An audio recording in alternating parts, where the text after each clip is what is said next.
Jesus explains the attitude of the ignorant and erring ones towards the truth. September 8th, 1953. Message 5764. From Jesus through Bertha Dudde. Spoken by Pascal. It is a difficult thing to give a light to those erring ones, for as long as they are convinced that they are standing in the truth. A wholly ignorant one gladly accepts knowledge offered to him, and if it appears to bring him light, he will express joy.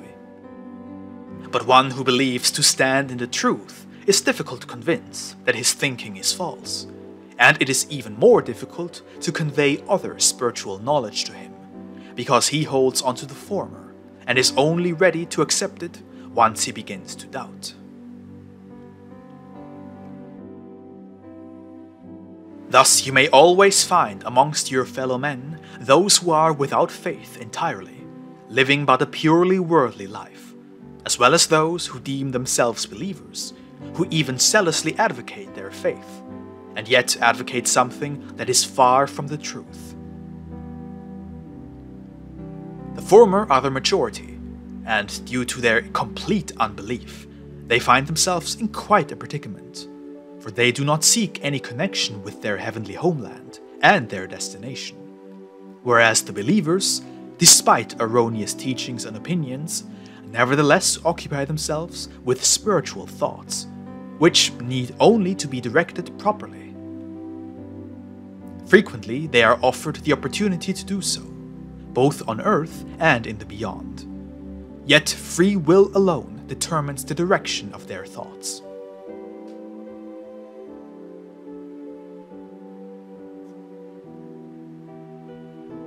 However, the unbelievers shall be offered spiritual knowledge. They shall be encouraged to reflect.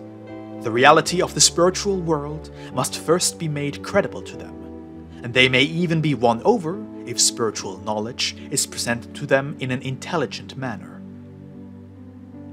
The more someone has distanced himself from the faith of the church, the more difficult it is to explain church teachings to him, even if they correspond to the truth.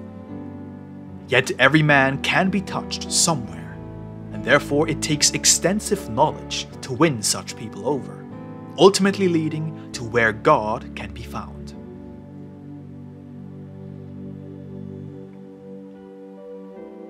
These people must learn to believe through reflection.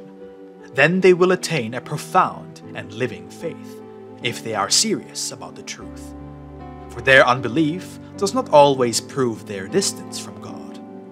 They may also have been pushed into unbelief by misguided teachings, which their intellect did not wish to accept, having caused them to reject everything.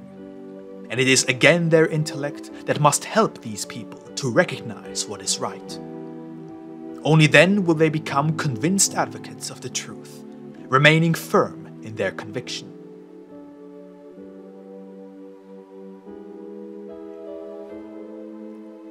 Both heart and mind must be able to accept spiritual thoughts, for the truth, having its origin in God, can withstand any and all intellectual examination, and it does not require mere blind faith.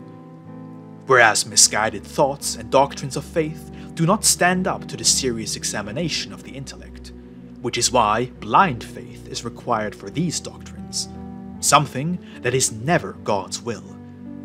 He who doubts will get to the truth far more easily than those who do not desire it, believing they already possess it, who make no use of their intellect, instead accepting everything without examining its origin. Amen.